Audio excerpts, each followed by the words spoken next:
Good afternoon. My name is Jason Coleman, and I'll be the moderator for this session of Lightning Rounds. Before we begin, we have a few reminders. We have a code of conduct that we are adhering to for this conference. The link will be posted in chat momentarily. If you experience any issues related to conduct, please contact us via email at the email address I will post in as well. Please be sure your microphone is muted.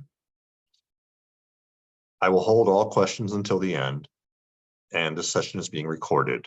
You can enable captions by clicking on the Show Captions button at the bottom of the screen. And without further ado, I will have Tessa take it away. Hi, everyone. My name is Tessa Withorn, and I'm at the University of Louisville. My presentation today is In Search of the Secret Sauce, Questioning the Quality and Cost of AI-Powered Research Tools. So I'll get into an explanation of that title in just a moment, but I wanted to start with how I really started finding out about some of these AI-powered research tools. I know today we're hearing a lot. I know some people have demoed these tools, so I'm not going to go into that today, but I really started seeing these through my Instagram Reels algorithm. Apparently, it thinks that I'm a PhD student in STEM, and although I work with PhD students in STEM, it's been really interesting to get to see what type of information I think a lot of our students are getting through social media. And it's really interesting how they're framing these tools like it's a hack, or you'll do an effortless literature review, or this is going to help you understand all of the literature. So I really do think students are embracing these tools and using these tools. But what I want to do today is maybe start to question the quality of these tools, as well as the commercialization and cost of these tools as well, and how it might present barriers to some. I also, on my perusal of social media, came across this RPHD Reddit post that I found super fascinating. So I'll read it for you. I'm doing my PhD and helped develop a new ChatGPT tool to assist with research on basically any topic. It generates responses backed by peer-reviewed literature, making ChatGPT more reliable. We are working on adding more features soon. Here's the link, academiaai.io. So this caught my attention. I thought it was really cool. And I just thought to ask, since this is a developer of the tool itself, what are your data sources? How comprehensive is it compared to your competitors? Just trying to prod them a little bit. And the response I got back, I thought was pretty interesting. That's the secret sauce, or at least one of them, so to speak. To your other point, we're working on analyzing performance. So this was a really interesting interaction. And I went and looked at this tool, and it was really cool as an integration into ChatGPT. But you'll notice, like many of these tools, it requires ChatGPT Plus, as well as a premium subscription in order to do multiple prompts, unlimited response prompts, different queries and different databases. So personally, I played around with the free version, but chose not to pay for the premium because there's so many out there. How do we choose? And that's what I want to get into, is how we talk about these AI research tools with our researchers. So I don't want to call out anyone in particular. I won't say what the screenshot is from, but in looking at people's LibGuides, I think that kind of indicates how librarians are talking about these tools. And we love a good LibGuide with lots of links, but a lot of times these are kind of decontextualized and maybe have a really brief overview or description that's provided from the database about what it does. But how are there other ways that we are talking about these tools besides just promoting them on our LibGuides?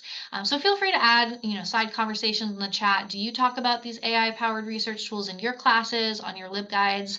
Are you actively promoting them? Are you just hearing about them from students and addressing them as questions like that come up? I'd be interested to hear what you all think. So I'll read over those chats later. But to move on, I do want to give a shout out, though, to Georgetown University. I found their guide extremely helpful. They actually created a table that kind of breaks down a little bit more context of what these tools do. So what they do, the underlying data, if that information is available, is it free? What are some of the restrictions, or what do you get with a subscription, as well as links to their FAQs and more information. So I actually have not created my own AI-powered research tool LibGuide yet. I'm kind of resisting that a little bit and choosing to talk about it with students in different ways. But if you are opting for adding some of these tools to your LibGuides, I would highly recommend doing this kind of approach, because I think it really gives a better picture of what these tools are, how students can use them, and decisions they might want to make about paying for some of these products or not. And I know we've gone over a lot of these tools in this conference, so I just picked one, but I kind of want to break down some of the things that I was thinking about when I was evaluating and exploring some of these tools. So this tool is called Consensus. I do believe it has a kind of slight medical bias, as you can see with some of its filters and consensus. But one thing that these AI research tools are really promising is a different way of searching. So instead of your keyword searching with Boolean operators, they really are trying to identify relevant materials from the context of a research question. So that kind of got me thinking, instead of relying on the keywords that students are choosing or researchers are choosing, are they crafting good questions? So this really broad question is just the example, can mindfulness improve sleep? That's one way of framing research, that we need to continue to train students on asking good questions if they're using these types of tools so that they can get relevant results. One problem I have with this tool, though, is they have this beta feature of a consensus meter. So it says it's analyzing 16 papers and it's kind of extracting the key points of, does it answer the specific question? This is super interesting, and I think a big appeal of someone who might want to use this to kind of measure the effectiveness of an intervention. But I kind of question it because it makes it seem like it's a systematic review or that it's one answer. But how can you say that the 16 papers are the only papers that are available? It's really hard to tell. So I think it gives us this false sense of security in knowing the correct answer to some of these questions. It also has, summaries that are really helpful, but I really question if students are just going to get that easy convenience of, this is going to give me my literature review quick. I don't need to keep scrolling and looking through papers. There's that availability bias of just paying attention to what's shown to them above the fold and what are the first few results. So I think that could lead to some issues as well. This one is another example of a paid product. So for unlimited searches, it's $12 a month, which can rack up over the course of a year. It does do some really interesting things with extracting key info, though. The filters are really creative and unique. So I think a lot of the commercialization of these products and these startups to offer something unique, to offer something to researchers that other databases and tools aren't currently providing, is really innovating the market of these search tools. But it comes at a cost, of course. I'm just going to compare that really quickly with Semantic Scholar, which is an AI-powered research tool that actually serves as the corpus for a lot of these other tools. I believe it's open source, and please chime in and correct me if I get any details about these tools wrong. But you can see that they are a little bit more transparent about how they collaborate with institutions for institutional access. They list and post their publisher partners, and they also have, really quick summaries. It's really good at citation tracking, and they're recommending algorithms. So this is one tool that I recommend for students to use kind of as a complement to Google Scholar because it has more additional features with that as well. But there's always the question, is it always relevant? And really the big question of where is this drawing from? So let's talk a little bit about the problems with some of these tools. I love being a naysayer, but I think we really need to ask, are they good? Are they there yet? Are they really providing the quality of literature searching that we expect of students and researchers who are doing really high level advanced research? And that really gets to that lack of transparency about some of these data sources and algorithms. It can be difficult to determine, and really, I would love to see a study. Please chime in if you know of a study that's already done this. I know it is possible to kind of trace journal coverage and data sources, so you can kind of imagine those Venn diagrams of, what is included, what's the overlap. But that is something that external, nonpartisan researchers would have to do to actually give us an answer to that.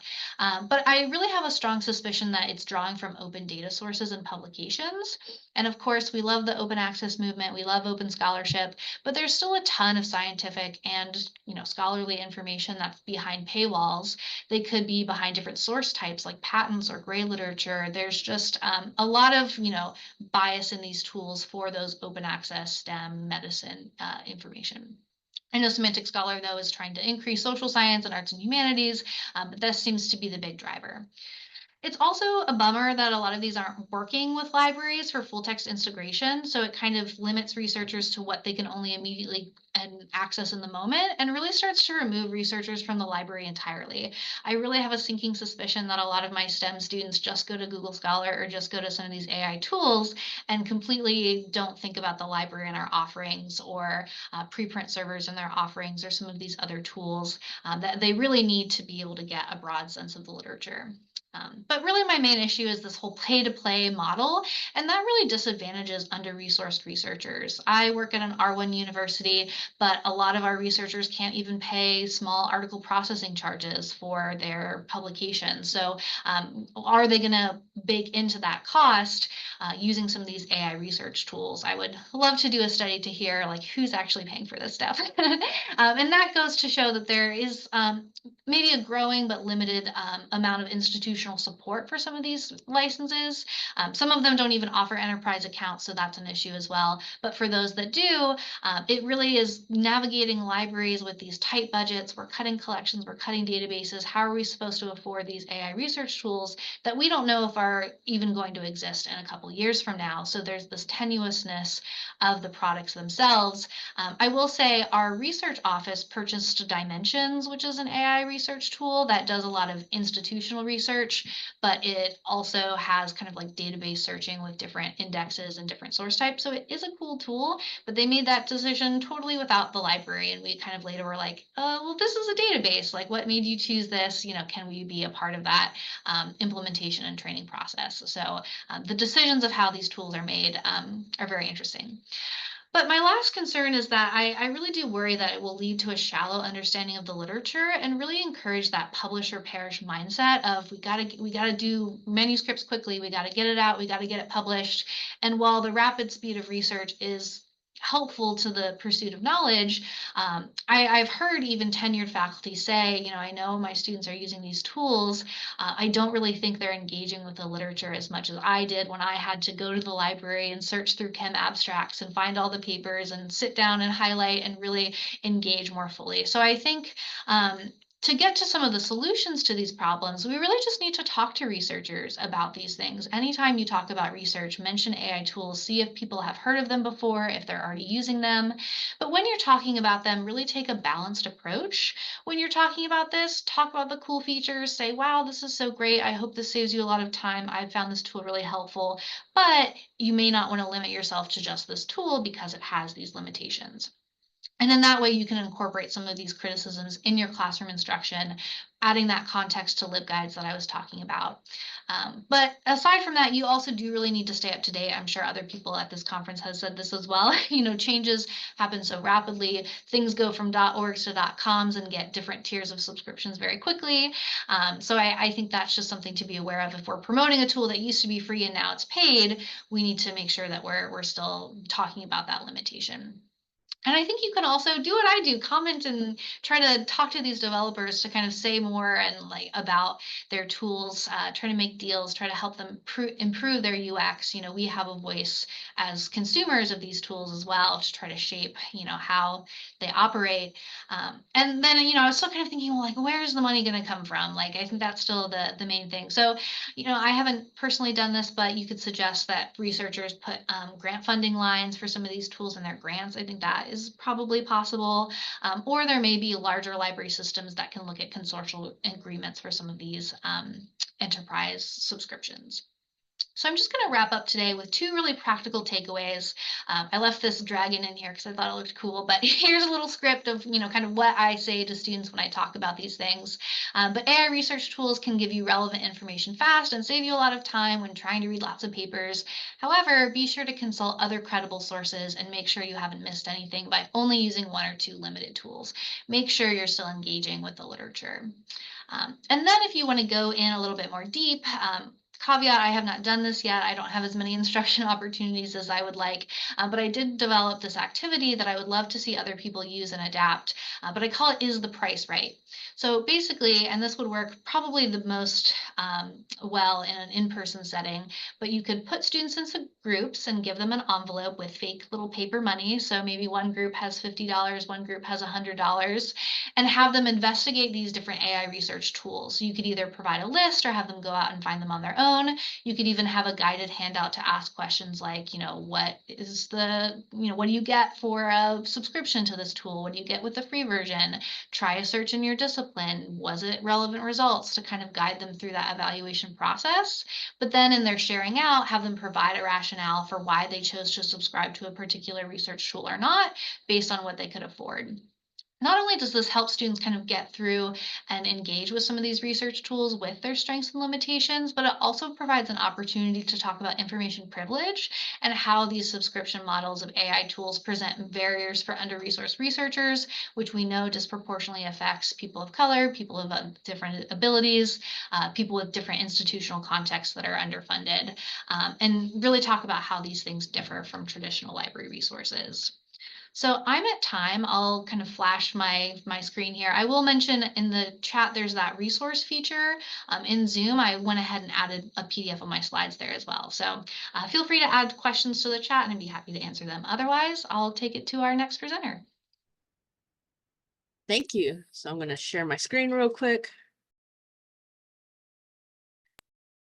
All right. My name is April Shepard. I am the Assistant Library Director at Arkansas State University. I also am lucky enough to be part of my university's AI Policy Committee.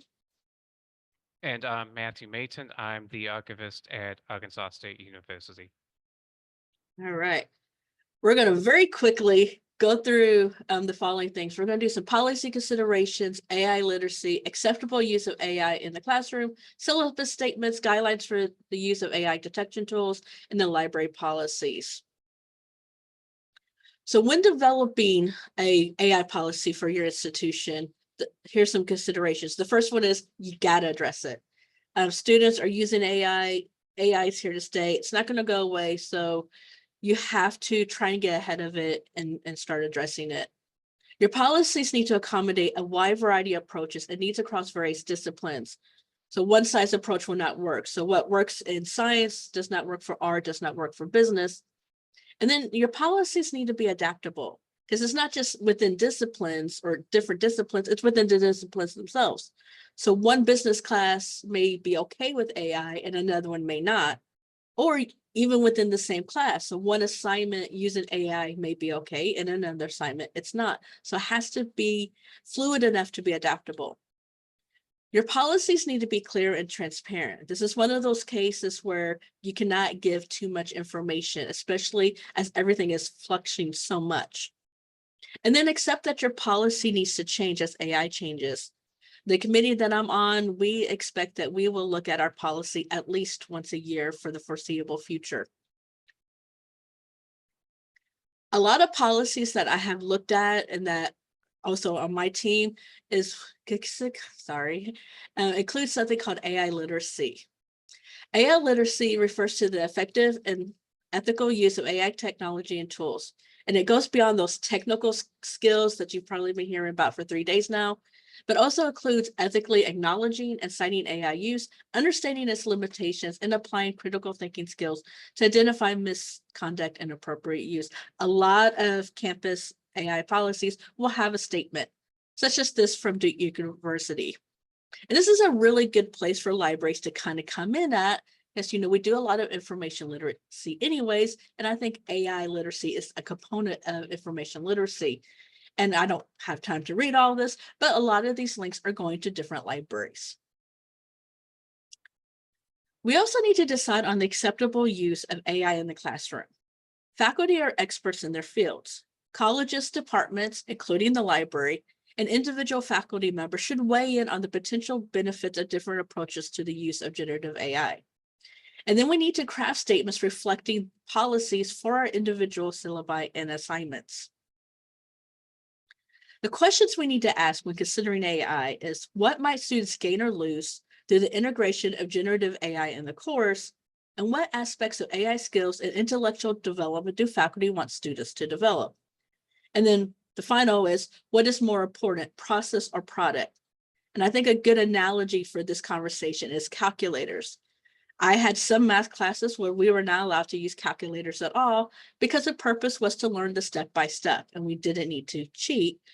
And then I've had other math classes where the step-by-step wasn't so much as understanding how the math worked, so we were allowed to use calculators. So we're going to have, I think, similar conversations with AI of like, what is the purpose and how is it being used? Once you decide on whether or not AI is appropriate, you have to come up with syllabus statements. Instructing students on when and how to use AI and how to cite the content generated from AI sources alleviates the cognitive burden on students who may be uncertain about adhering to the policy regarding academic misconduct. And it's also going to help protect you, because if you fail a student for academic misconduct for using generative AI, but you don't have any sort of statement or an institutional statement, you're kind of punishing the student for something that they didn't know. Statements of acceptable use should appear in syllabi or within the specific assignment instructions and should fully explain the circumstances in which students may or may not use AI. And the University of Delaware has a really great 4 different statements. So one is use prohibited, completely no AI. And it also encourages an honest discussion with students about why they need to work independently and why AI isn't a good fit for that particular class. Their second one is use only with prior permission. So this is going to the faculty member, explaining how you're going to use AI, and then the faculty member will approve the use on a case-by-case basis. The third one is use with acknowledgement. So pretty much the faculty member will give the whole class permission, but they have to cite it and then they have to properly acknowledge it. And like the other ones, this also includes some sort of discussion about how they're going to do that and what does citation look like and what are the limitations of the tool. And then fourth is the free for all, freely permitted with no acknowledgement. In each of these cases, it's important that you talk with the students. Faculty should be having ongoing conversations with their students throughout the semester. Clearly communicating expectations will foster an atmosphere of trust while offering students opportunities to engage in discussion and also help them expand their levels of AI literacy. And then in many cases, students are just as apprehensive, if not more, about the growth of AI. I attended a class earlier this year, and it was an AI class on art. And it was the students who were the most worried about AI and not the faculty in the class. This is from the University of Iowa. So they have this whole section on how do you talk to your students about AI tools, and a bunch of links there. If you're going to have these discussions of whether or not AI is accepted or not, there's a good chance you're also going to have discussions about AI detection tools. Because AI is an evolving technology, so are the AI detection tools. Guidelines should be developed to ensure transparent use of AI detection tools and their place within the academic misconduct process. While many tools are proficient in identifying human and AI generated content, they should not be used as a sole source of identifying academic dishonesty. And then for my own university, we have this guideline for AI detection tools as part of our AI policy, and it has 4 different parts. Transparent use, make sure you let the students know you're using it. The comprehensive review, and I really like this part here that says utilize human judgment and review, as AI tools can generate false positives and false negatives. Don't just assume that the tools, and don't ask ChatGPT if it wrote something either. Training and awareness, and then having that clear academic misconduct process. And then Matt's going to finish this up. Thanks, April. So for the remaining time, I'll be discussing some questions academic libraries should consider when they start developing their AI-related policies.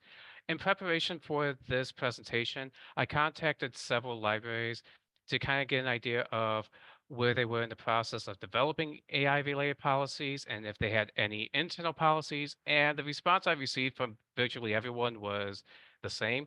We have not started developing our own AI policies at this point. Uh, from what I can gather, there's a few different explanations as to why. One, they're waiting for their institution's AI policies to try and get clarity as to where the institution is going to go with AI. 2, they're just applying their institution's AI policies. In both cases, librarians were on the committees in order to develop said policies. 3, they're taking a wait and see approach and attending conferences like this one in order to jumpstart a conversation. And finally, they're using their existing library policies and adapting them to include AI. And outside the last explanation, personally, I found it a little interesting, yet a little troubling that as a community, we really haven't taken the time to really discuss AI policies, considering how prolific AI has become even in the last year or so. More and more, we know that patrons and coworkers have broader access to free and paid AI tools. A number of us have been experimenting with that. AI is becoming more incorporated into current operating software and commonly used programs. That's only going to continue in the future. In fact, I think it was what OpenAI and Apple just signed an agreement recently.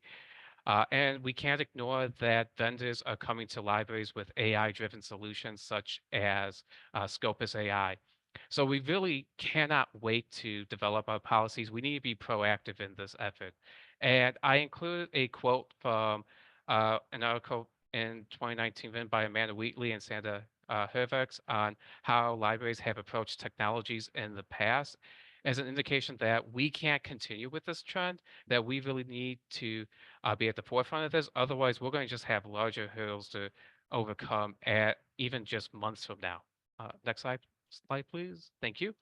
So when talking about policies, these are just some areas I think we can start talking about for conversations. This is not meant to be an end-all be-all list, but a good place to kind of start is really talking about our collection development policies and really answering the questions, will we accept AI authored work?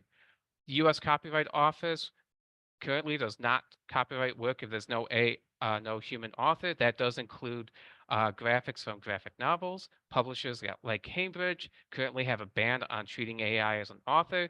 So while this answer might be obvious now, this might change in the future. So do we have a policy for today? Policy is flexible.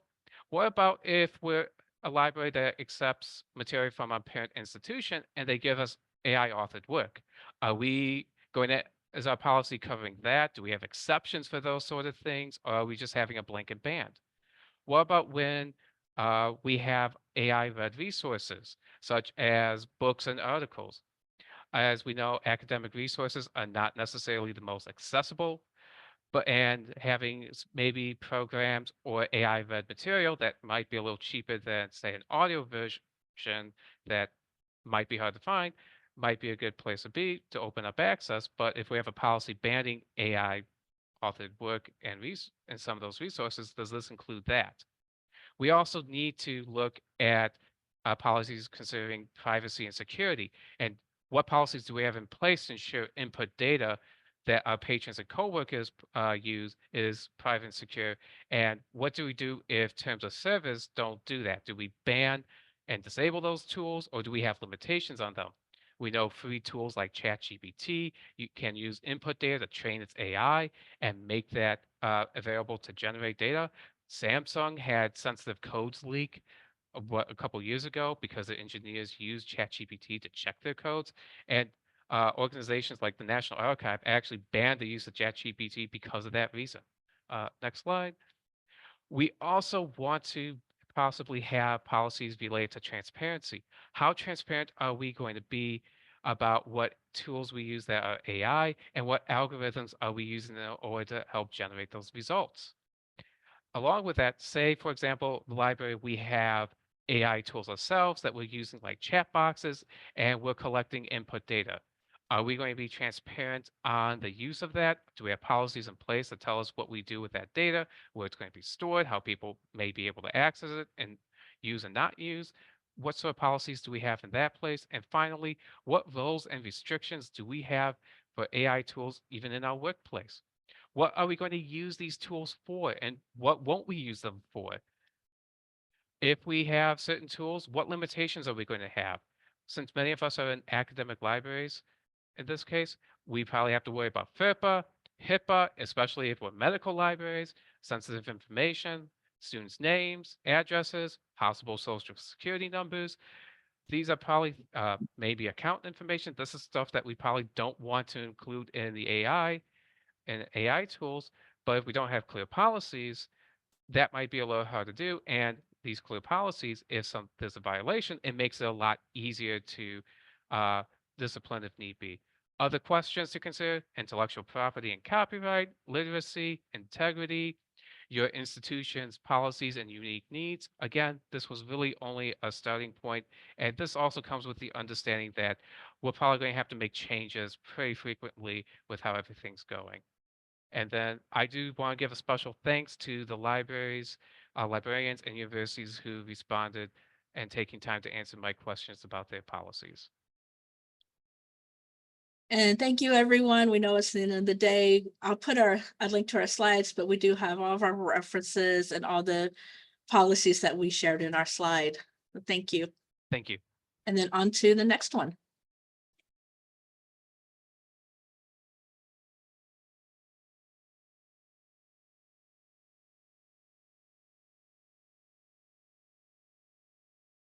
Lochka, if you'd like me to share, I'd be happy to do that. I will try. Okay.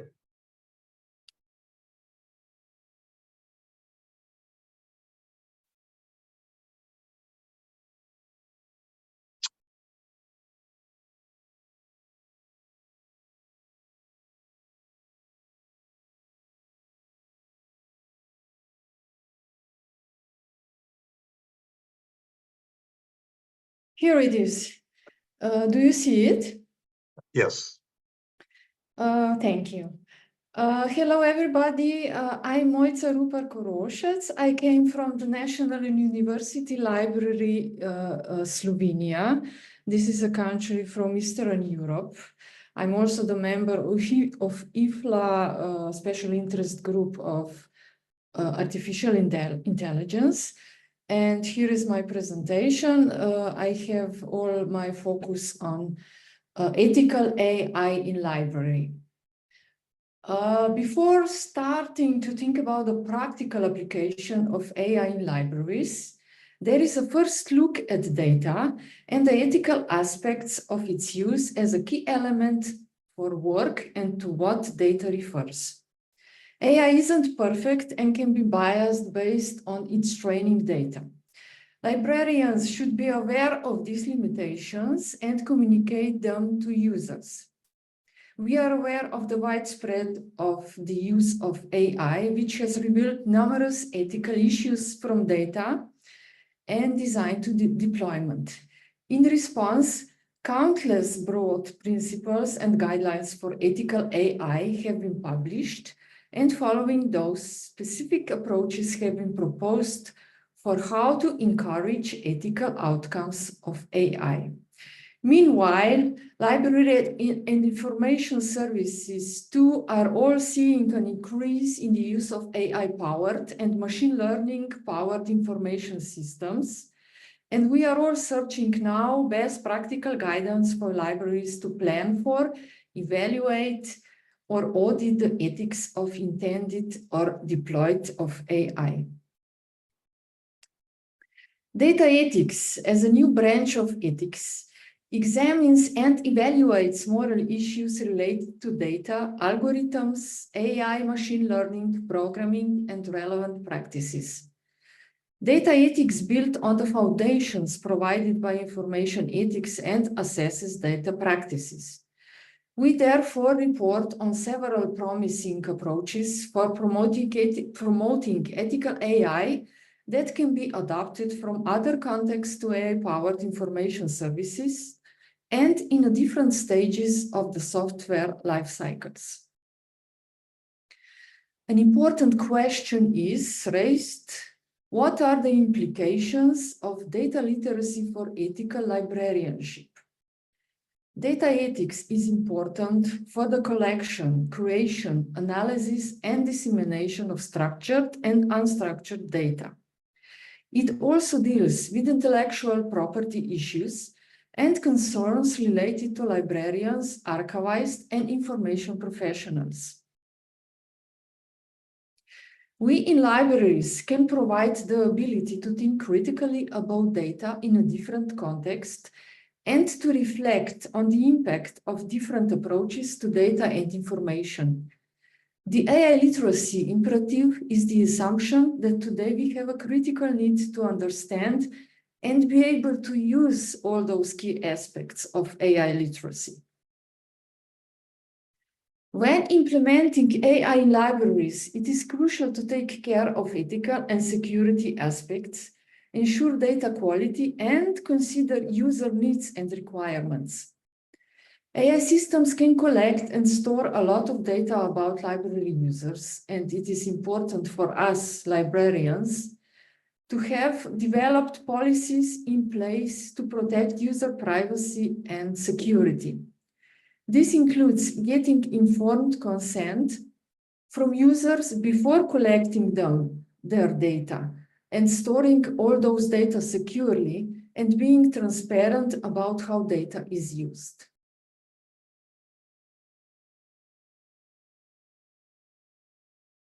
We are supporting also research activities, and on this way, AI can make a real difference in the efficiency and quality of the services that we libraries can provide to our users. We can do that. We need to involve users, and they need to have insight into how AI processes data and an understanding of how they arrive at certain results of conclusions. We are all aware of that data can be biased and unreliable. And this comes not only from the data itself, but also the design of algorithmic systems and how they are implemented. And on the other hand, also who implements them. Ensuring the data will be key to helping users to be aware of how much they can trust data and the technologies and the techniques they use. We need new guardrails. The first guardrail is technical. AI creators can install fair use filters, and AI system can be complex and difficult to understand. It is important for libraries to be transparent about how AI systems are used and to be accountable for the outcomes of all those systems. What does that mean? That means being able to explain how AI systems make decisions and having a process in place for users to appeal decisions made by AI systems. In this excellent place for the new role of libraries, we need to be very careful when integrating generative tools, because they don't just need data, they drive it. AI has the potential to be a game changer for us, for libraries, transforming them into even more vital centers of information and learning. And this is my conclusion. Libraries are uniquely positioned to educate the public about AI. We can develop workshops and programs that demystify AI and empower people to use it responsibly. Of course, implementing AI effectively requires careful planning. Libraries need to be involved in selecting using AI tools to ensure that they are unbiased and ethical. But with thoughtful planning, AI can usher in a new golden age for libraries. Thank you. Hey, thank you. Yeah, thank you to all the presenters. Those were fascinating presentations. We do have time for some questions. I will point out that there was one earlier on during April and Mark's presentation. And that was, or maybe from Mark Lasik. First, faculty need to understand what AI can or cannot do in order to form opinions. Correct. And I think that was in reference to the policy formation part of the talk.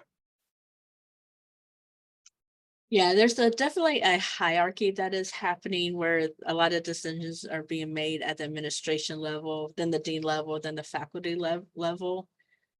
Thankfully, on our campus, faculty are a big driver in the discussions. I hope it's that way everywhere, but I think it'd be naive to think that faculty are not included in everywhere. But yeah, so it's that part of that wait and see, is everyone's waiting to be told what to do. And feel free to ask questions through chat, Q&A, or if you have the ability to raise your hand. I'm not sure if that is invoked in what you're seeing, because I'm a co-host, but you could try that too.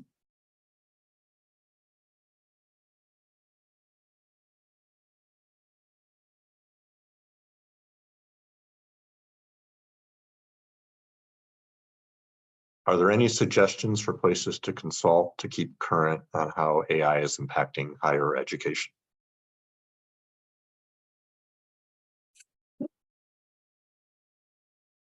I guess I can start that. I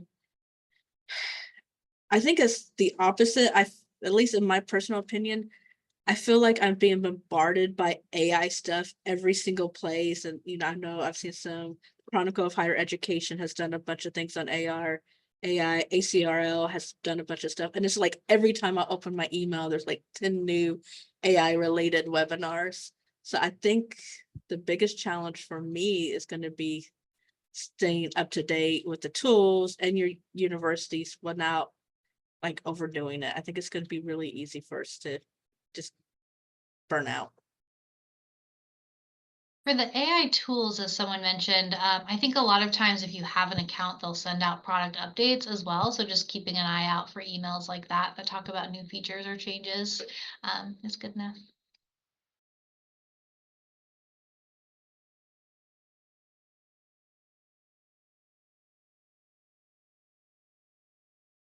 I'm not a presenter, but I'll just chime in that EDUCAUSE has some interesting content that comes through too. Yeah, they had a lot of great presentations at the conference.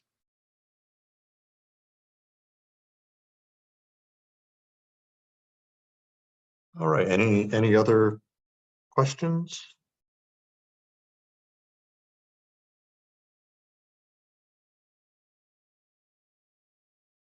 Oh, yes, thank you for the reminder about the closing remarks.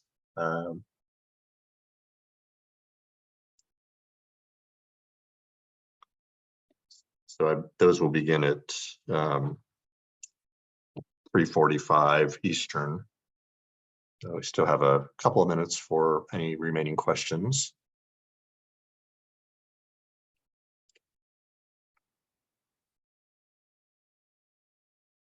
I guess I'm going to pose one. There was a conversation a bit about AI detection tools in the chat. And I mentioned that I'm wary of them. And April, you also mentioned that too. And I was wondering if you wanted to elaborate on that. In my experience, they're not that great at actually detecting. So if you have a student or someone who's a really strong writer, they have a tendency to get flagged as, being generated by AI. Or someone who's really poor, they have a tendency to get flagged too. And I'm sure a lot of people know about the big case in Texas where, the faculty member failed the entire class because ChatGPT told them that it wrote all their papers. I just don't think the tools are good enough yet. So maybe with a little bit of human interaction and like doing it, but maybe I'm out there. But I think if you have a generic enough assignment that someone could use ChatGPT or AI to do all your work, then your assignment probably wasn't that good to begin with. The little conversation I had with a couple of professors, especially with a school newspaper who apparently like everything but the name of the author was possibly flagged. It only gives you really like a probability of it's written by AI. I mean, there's things that you could probably tell just knowing how people write about checking it, but yeah, I'm also like with what Jason and April have said. It's kind of a touch and go because you're still using your best judgment in order to kind of figure out if these tools are reliable in that sense. We have another question that came in from Mark related to policies. Did you find that institutions were amenable to review of their policies to adapt them for use, getting permission to use these policies? For instance, the same. In my experience, yes. Now, admittedly, it's a small circle, but it's like we're kind of all in the same boat. So my experience has been like, okay, I wrote this. Now, what are you working on? Can I steal yours now? So it's kind of like LibGuides where we all like steal each other's LibGuides. It's kind of seems to be what's happening with the policies. The greatest not kept secret about education takes see what someone else is doing and reformat it to your own needs. Even when I was reaching out to libraries, a number of people were going like, I haven't heard anything. What have you heard? What have you heard? Even when I contacted public libraries, like, have you heard anything? What are you doing? Is there something we could put on our list serve email so we can start getting a better sense? Everyone's kind of like really, really interested in knowing what everyone else is doing because in some sense, like I mentioned with like libraries, since many of us really have not gotten started, we're all just still trying to figure out where we're going. So anyone with any starting point it really helps out with everyone else. I agree. I think I'm going to go ahead and suggest that we end here so that we have time to get into May I the have closing remarks. Oh, sure. May I have just a short comment? I apologize, I have technical issues and I don't know where did you come from, but in our country, in part of the Europe, we are very depend on, and we are trying to figure out what will be the impact of our EU AI Act. This is a great issue also for libraries and the other institution, also educational institutions, and we know all that EU AI Act was adopted, but till the end of the year, those implications we'll see in everyday work. This is just my short comment according to political background, which I follow. Yeah, I'm glad the EU Act is there to kind of lead the way in these policy discussions. Yes, it's a huge deal, isn't it? It is. All right. Well, thank you all. Thank you all for support. Yeah, and have a great rest of your day.